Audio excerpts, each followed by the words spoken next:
Hello chess lovers, I have a very interesting game for you played by the former world chess champion Mikhail Botvinnik. His opponent is Svetozar Gligoric and the game was played in 1956 in Moscow.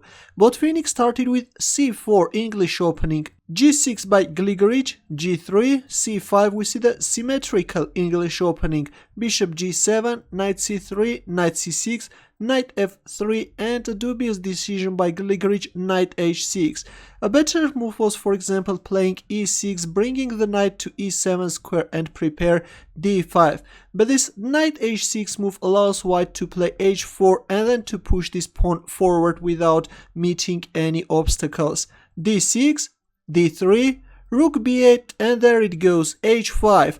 Overlooking white's next threat, Gligoric played bishop d7, which allows white to go for a very beautiful tactic. Here comes bishop takes h6, bishop takes h6, h takes g6, h takes g6, and now you can pause the video and try to find Botvinnik's next move. Ready?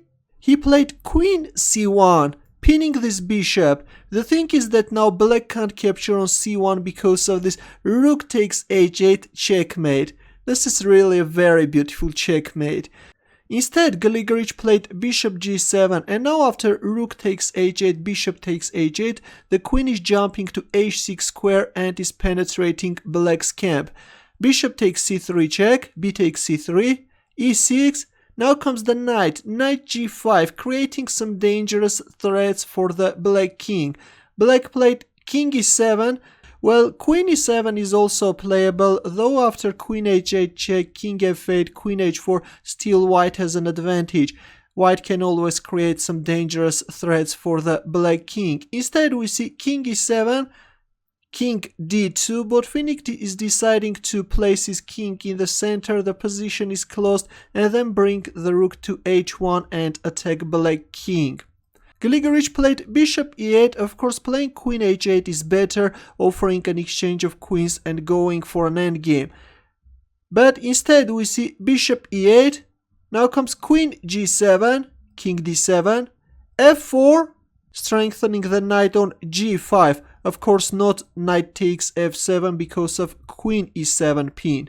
We see f4, queen e7, rook h1, knight d8, knight d8 overprotecting the pawn on f7 and later black can bring the bishop to c6 square, which we will see in the game.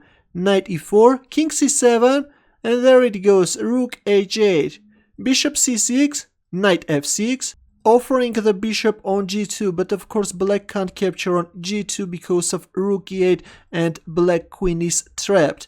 After knight f6, Gligoric played king b6, now comes bishop takes c6, knight takes c6, rook h7, knight d8, queen takes g6 and king a6. Trying to create some counterplay on the queen side. Now comes a4, controlling the b5 square. King a5, a very daring decision by Gligoric. Black is a pawn down and wants to win this pawn on a4. Queen g5, king takes a4, but this is going to be very dangerous for black king. Rook h1, now the threat is king c2 and then checkmating black king. King b3, where are you going black king? Botvinnik played queen h4, king b2, this is just ridiculous. But here comes g4 and finally Gligoric resigned. The idea of g4 is that white is opening this diagonal and is going to checkmate black king.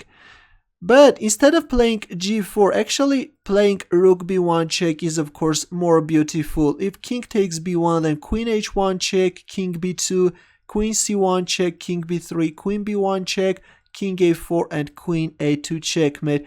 But as I have already mentioned, we saw g4 in the game and Gligoric resigned. I think that this was a very weird king march by Svetozar Gligoric.